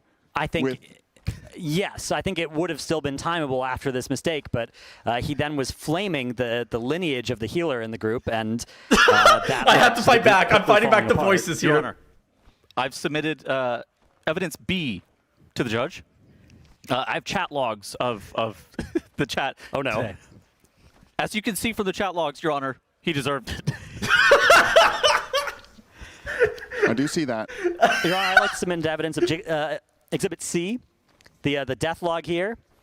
Now, I've got the extension that shows the defensives available, and you'll find Barkskin. Your Honor, I didn't Off get I cooldown. didn't get a copy of this. Health potion. I submitted this earlier. Look, don't blame me if your lawyer's Motion to strike this from incompetent. the record. Motion to strike this from the record. Your Objection. I'll allow Overruled. it. You can't say overruled. Overruled. It's his choice. Sustained. Absolutely. Anyways, Fucking Barkskin, off cooldown. Dranos. Health potion, off cooldown. Bear form, off cooldown. Always off cooldown. Your Honor, do you see evidence C? I see evidence C. I didn't get one fucking heal. Your Honor, he swears. He just swore. He said a bad sorry, word. Your Honor. I'm sorry. Your I'm Honor. sorry. I didn't mean to. Heat of the moment. I'm sorry. Bailiff, throw him out of the court. Bailiff. Don't order bailiff around. Quiet. Sorry, Your Honor. Quiet. Sustained. So what are these things he's... Dude, I don't understand how Dranos and Cams aren't fucking laughing. Like, I'm literally just like dying, trying to not laugh like straight into the microphone the entire time. And they're literally both sitting there stoic. And I'm just like, how? Oh my gosh. That entire segment was insane.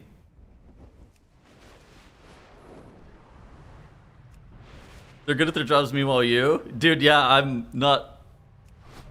Oh my god. He hits me with the... I hit him with the motion to strike this for the record. He goes, sustained. Or he goes, overruled, sustained, or whatever the fuck he said. I was just like, what the... I was like, you can't do that. Flaming the healer's lineage. Look... There was the creeping thought in the back of my head to say something insane, but I was like, no, I cannot. I was like, this is not right. It's like, this could go bad if I say the wrong thing. And so I just hit him with the, Your Honor, do you see Exhibit C? Yes. He deserved it. Your Honor, I didn't get one fucking deal.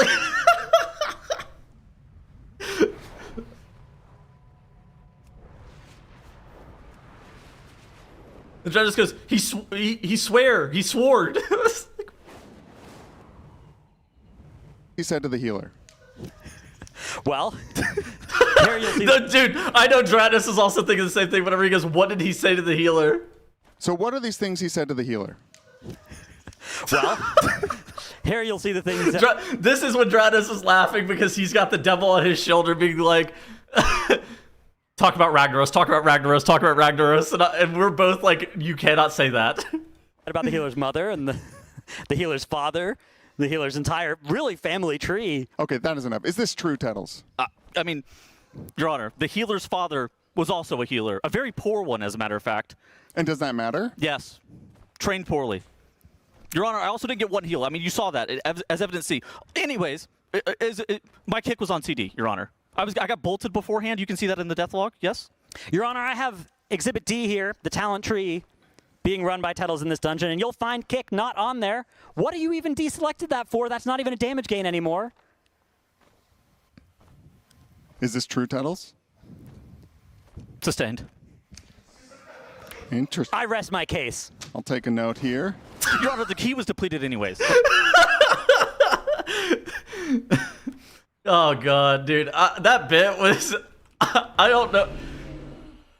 So I don't remember how it originally got pitched. Like, I think it got pitched as like we were going to be on the After Dark segment. I think it was talking about allocating, like, or trying to figure out how you depleted a key or something. And Dratnos just goes, what if we did something funnier? What if we did a bit where I'm suing Tettles over a depleted key? This is like an hour before the After Dark starts. And I was like, what? And so we sat there and we talked about it for like 15 or 20 minutes about like what we wanted to do with it. But almost all of this was, we were just riffing. It was, that bit was unbelievable. I still do not understand how Dratnos and Cams don't laugh at that. Yo, what's up, Nix? Long time no see. Hope you're doing well.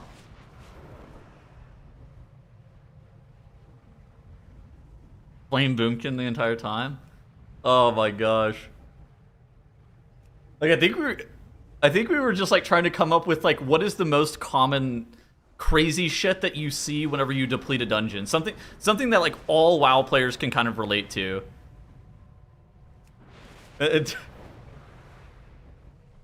Like, Your Honor, I did not get one fucking heal. Like, that's like an insane thing to say, but it's also like, oh my god, everybody resonates with that, right? How does your UI look like that? Most of this is just Ellesmere UI.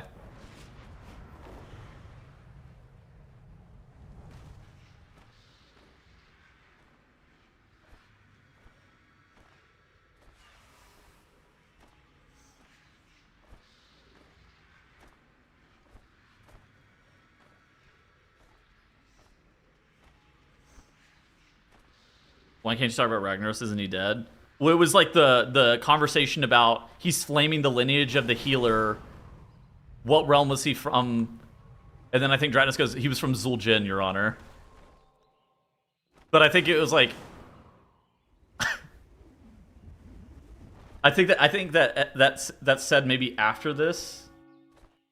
He was depleted anyways. Like, if I mean, he must get bonus points for the word. Noobs for the group that we were in. Nope. That is Would damning you evidence. consider yourself a noob being in this party? And he selected this moment. I know the further questions for you are at this moment. Dratnos, were there many other options to pick from other than Tettles? Well, why pick him of all people? There were 3 survival hunters and 7 rep pallies who also signed up, so no. And how long did you wait in this queue? A couple minutes. Okay. 20 seconds. Your Honor, permission to approach the bench? I cannot believe what I'm seeing. In my 80 years of being the judge of this honorable institution, nobody has ever bribed me. Is it working? No. I can throw in Mark of the Wild as well. How about you threw that in during the Keystone? That was buffed. Check evidence D. Okay. Withdrawn. Withdrawn. You're withdrawing the evidence? Well, that particular... Now, do you think this keystone was too high for you to handle, Dratnos? Dungeon was a plus. And what composition were you running? A warlock.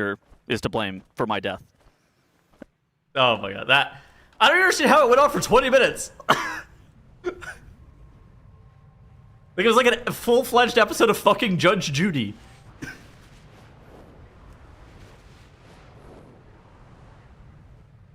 Can you still do the Delve Nemesis boss on the PTR? You should be able to, yeah.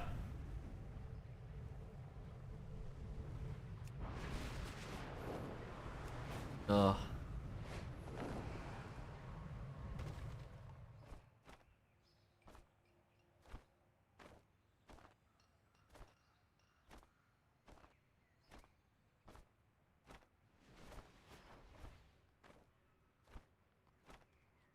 You should get a lawyer to watch this and critique it.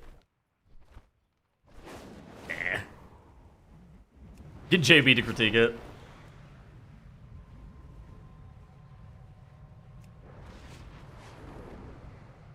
What do you think about the add-on for the Dell boss that keeps track of the memory game? Well, they need to fix that shit. Why? Isn't this... Didn't we not want add-ons to give people a competitive advantage? What is this shit?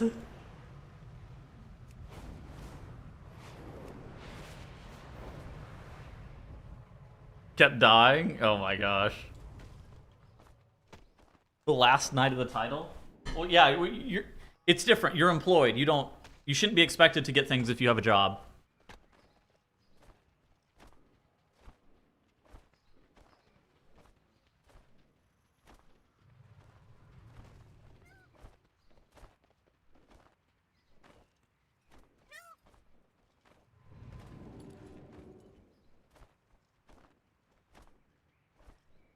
I take PTO. Oh my gosh, that's sick. Actually, that's the way. That's the way I want to live.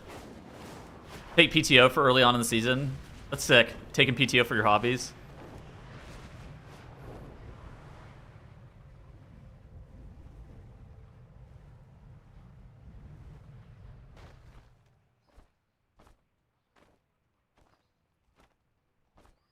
PTO from your streaming? No, not me. I take PTO as well so I can go cast the race.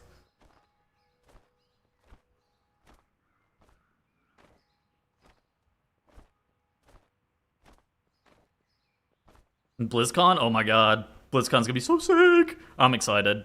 I'm really excited to see what they announce at BlizzCon. I feel like this BlizzCon could be kind of random with what they end up announcing. Hopefully they announce some really cool stuff. You stream twice a month? Dude, I stream like 25 days a month. Or I stream like twice a month. It just depends on the month.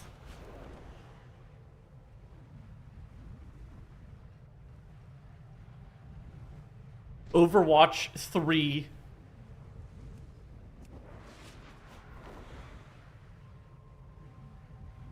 What's your biggest hunch for BlizzCon announcements?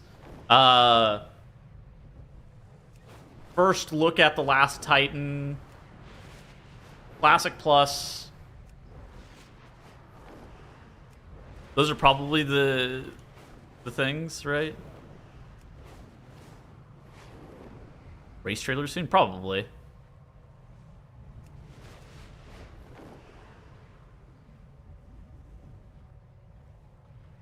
The next WoW trilogy? Oh my goodness.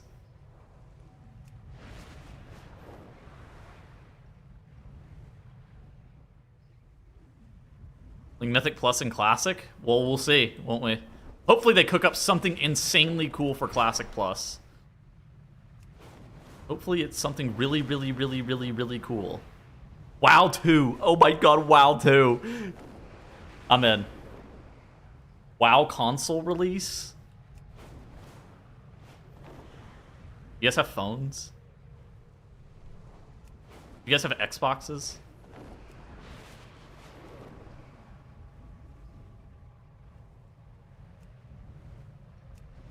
WoW's gonna save the Xbox.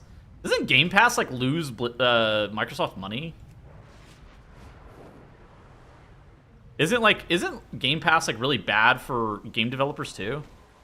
I like the 12.1 booming changes. They didn't change anything. Xbox is killing Game Pass. Oh, okay, there we go. What's that cat doing? Standing in his window, in the window perch, looking out the window.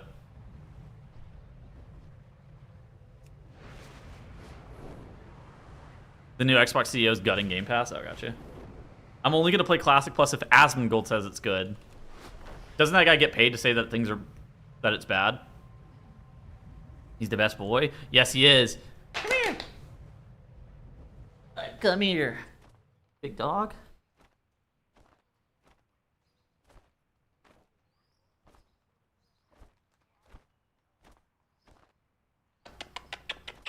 Hey, sweetheart. I love him. I love him too. He's the best.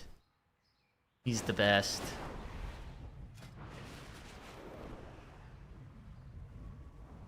It's a chunky cat. I'm sorry they said that about you. I think you're perfectly sized, personally. I think you're perfectly sized, Doug.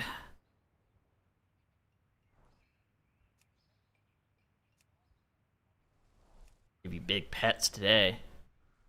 Time for the water treadmill. Dude, he's not getting in a fucking... He's not getting in the water. He's healthy. He's not as fat as you. Okay. Why am I taking a flame? He's not even fat. He's not even fat. Oh my goodness. Sweetie. Sweetie. He's just American. He's not even fat. He's literally just American. It's different.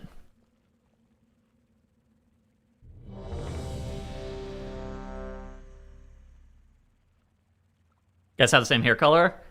Yes, we do. Must be.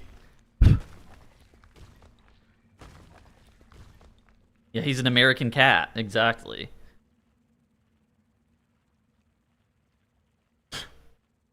Father like son.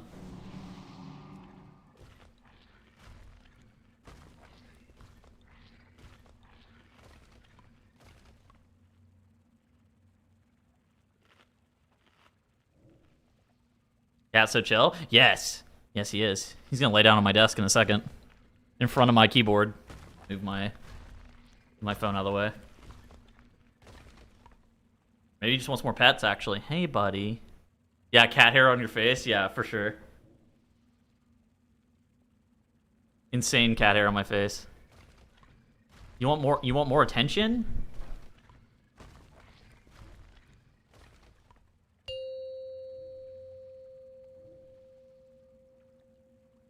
Five, 4, 3, 2, All right, lay down. Yeah, he likes to lay down between my keyboard and my monitor. That's the optimal spot for him to lay down. 4, 3, 2, 1. That's his favorite spot whenever I'm sitting here. Charged us with protecting the light pools from the primers. I pray they have not infiltrated too deeply. Ensure the eggs are safe and eliminate any threat on these sacred grounds. Oh my goodness.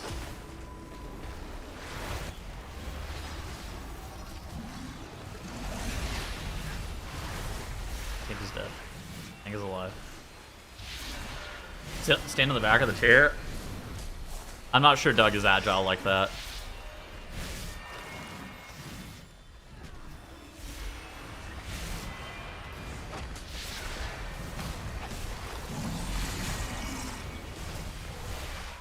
Only the strong. He's agile enough to catch a wasp out of the air and parade around with that sucker in his mouth, but he's not. I don't think he's agile enough to stand on the back of my chair. I fucking hate Tails being happy. What a dickhead. Yo, Vaderism. Fucking Thanks for the Tails. 22 months. Going again.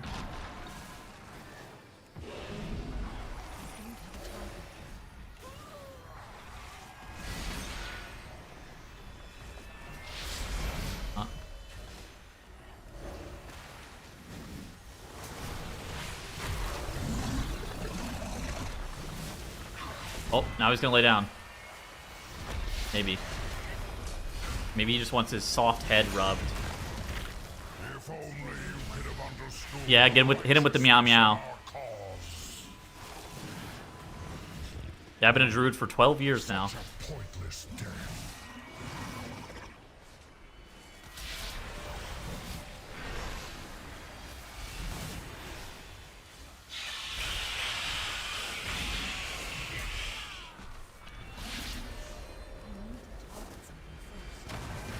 My DK is old enough to vote? Oh my gosh. That's sick, actually.